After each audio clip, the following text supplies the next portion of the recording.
On vient d'en parler dans le vestiaire il y a 45 secondes, donc je vais vous faire dire.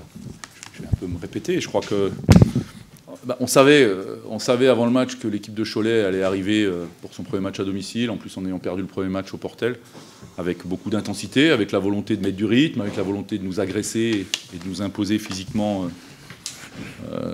son jeu.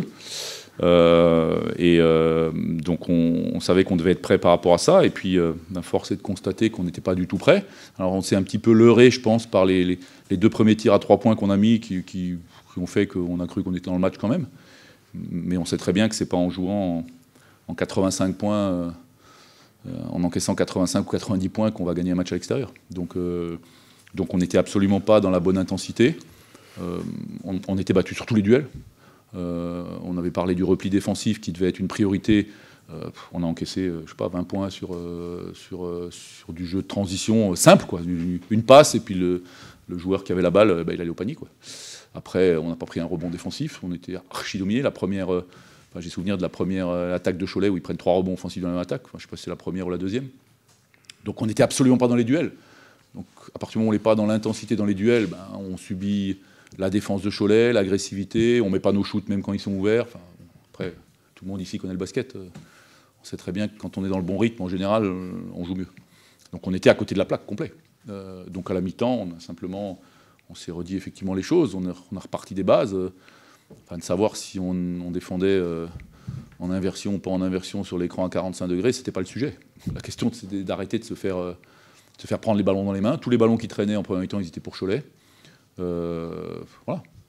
Donc il y a eu un vrai changement d'attitude. Et puis après, voilà, c'est le basket. Est-ce que votre joueur qui prend feu dans la 4e mi-temps de Coels, est-ce que finalement c'est le symptôme de ce changement d'attitude, ou est-ce que ça fait partie aussi de la réussite? Ça fait partie, après ça fait partie. Mais je dirais que pour moi, le joueur qui est le plus différent entre les 2 premières mi-temps, entre la première et la deuxième mi-temps, c'est Jordan Tolbert. Tolbert en première mi-temps, c'est le fantôme, c'est l'ombre de Tolbert.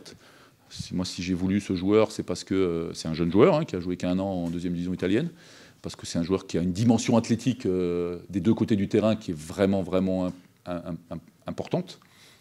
Quand il est dans à la bonne vitesse, au bon rythme, et en première mi-temps, il était totalement absent. La deuxième mi-temps, il est rentré, il avait 3 fautes, donc c'était un peu un pari, mais voilà, on s'est regardé dans les yeux, je lui ai dit, est-ce que tu es prêt à montrer le vrai Jordan Tolbert?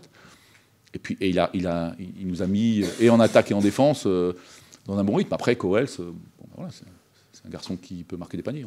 Enfin, moi, je n'ai pas de doute. Après, c'est le propre des joueurs.